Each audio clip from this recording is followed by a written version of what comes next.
కావాల్సిన తగు చర్యలను డ్యూ ప్రొసీజర్ ప్రకారం తీసుకుంటాము. సార్, మూడో ప్రశ్నకి అవునండి. నాలుగో ప్రశ్నకి కొత్త స్తంభాలు ట్రాన్స్ఫారాలు ఏర్పాటు నిరంతరం ప్రక్రియ మరిన్ని అవసరాన్ని బట్టి మంజూరు చేయబడుతుంది. ఏపీడీఎస్ వద్ద తగినంత సంఖ్యలో స్తంభాలు ట్రాన్స్ఫారాలు అందుబాటులో ఉన్నాయి. మరియు కొత్త స్తంభాలు మరియు డిటిఆర్లు నిల్వ స్థితి అనుబంధం A-Bగా దత్త చేయబడినది.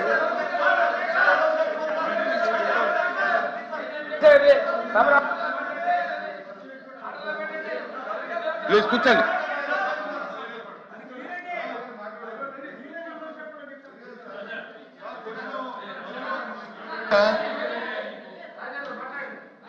అధ్యక్ష, రాజా గారు 1 మినిట్. ఎల్ఓపి గారు అధ్యక్ష, రాజేంద్ర గారు ఒక్క నిమిషం అధ్యక్ష, అది ఒక్క నిమిషం అండి. ఎలా మొదలవుతుంది అధ్యక్ష? సాంప్రదాయం ఉంది. అలా కాదండి, మీరు ఎల్ఓపి గారు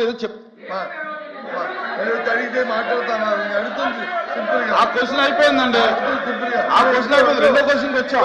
రెండో క్వశ్చన్ మేము అడుగుతుంది డైరెక్ట్ గా. ఇరిగేషన్ మందిగా అంతసేపు ఉపన్యాసం ఇచ్చారు, మాకే అభ్యంతరం లేదు. ఇరిగేషన్ డిబేట్లు మాట్లాడుకొచ్చి సరే ఇచ్చుకోండి, మాకు అభ్యంతరం. కానీ సభ్యులు అడిగింది ఏంటి? ఏదైతే రేవంత్ రెడ్డి గారు శాసనసభలో చెప్పారో దానికి కట్టుబడి ఉన్నారో లేదా? లేదు, దాన్ని వ్యతిరేకిస్తామని చెప్తారా? అది చెప్పినంత అబద్ధం అని ఆ మాట ఎక్కడ రావట్లేదు. ఈ ప్రభుత్వం తాలూకా అయిపోయిందండి. వాయిస్ రావట్లేదండి. ఏం చేద్దాం మీరు? ఏం వాయిస్ రావట్లేదు? రేవంత్ రెడ్డి గారు తెలంగాణ ముఖ్యమంత్రి అక్కడ చెప్పిన ఏదైతే వాయిస్ రావట్లేదు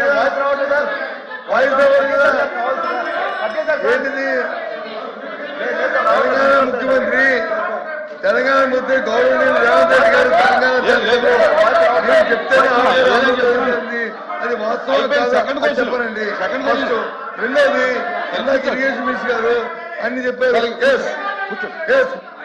సార్ కూర్చోండి. ఎల్ఓపి గారు కూర్చోండి.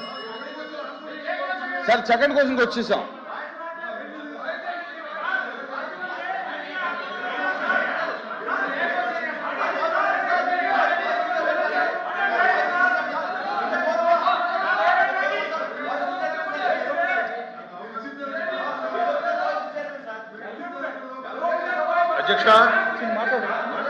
అధ్యక్ష, ఇది చాలా ప్రాధాన్యతతో కూడినటువంటి అంశం. అధ్యక్ష, 1 మినిట్ అండి. క్లారిటీ రాను.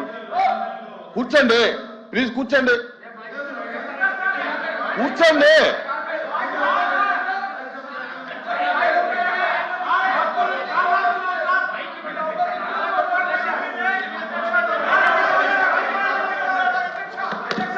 ప్లీజ్ కూర్చోండి.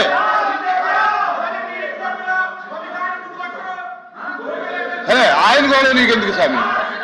ఆయన కూడా నీకెందుకు?